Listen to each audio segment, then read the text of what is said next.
So born in 1905, right? The same year Las Vegas was born. His parents died when he was a teenager. He took over his father's oil drill bit company. His father had made a fortune in the oil business with this rotary drill bit that we still use today. But he died, and his mother died, and Hughes was on his own at 18.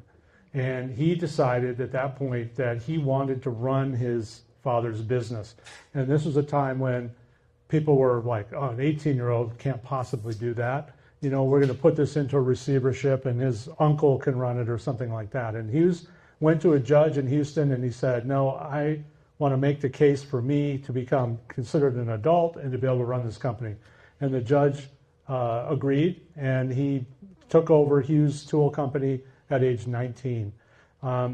Interestingly, this gave him access to all the money, right, that they were making with these drill bits. But as you might imagine, he wasn't terribly interested in drill bits. So he became interested in Hollywood. He wanted to make movies.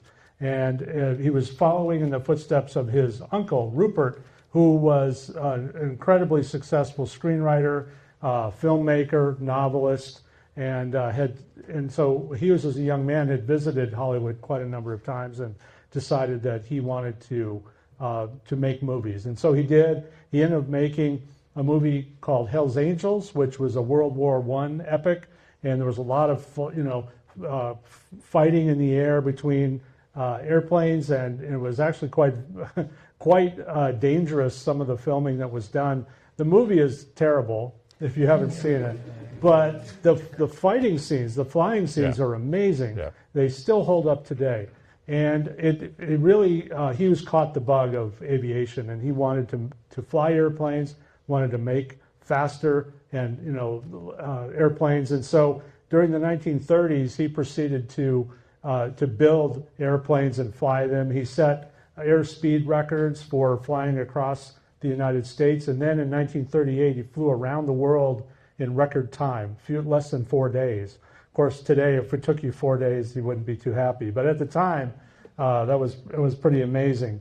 There were ticker tape parades in 3 cities for Howard Hughes. He was world famous in 1938. He started visiting Las Vegas in the 1940s, spent a lot of time here. As early as 1941, he flew into what was known then as Skyhaven Airport. Florence Murphy was the woman who ran Skyhaven Airport, and she she talked to people about Howard Hughes flying in to that airport. Today, that airport is known as North Las Vegas Airport.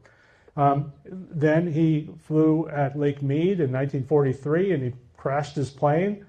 2 people died from that crash, and Hughes was injured, and he recuperated at the Boulder Dam Hotel in Boulder City. In the late 40s, he's spending a lot of time in Las Vegas. He's landing at now Alamo Airways with his planes, and he gets to know George and Peg Crockett. If you toured the house, you know there's a bunch of Peg Crockett items on display, just wonderful things that she that she donated.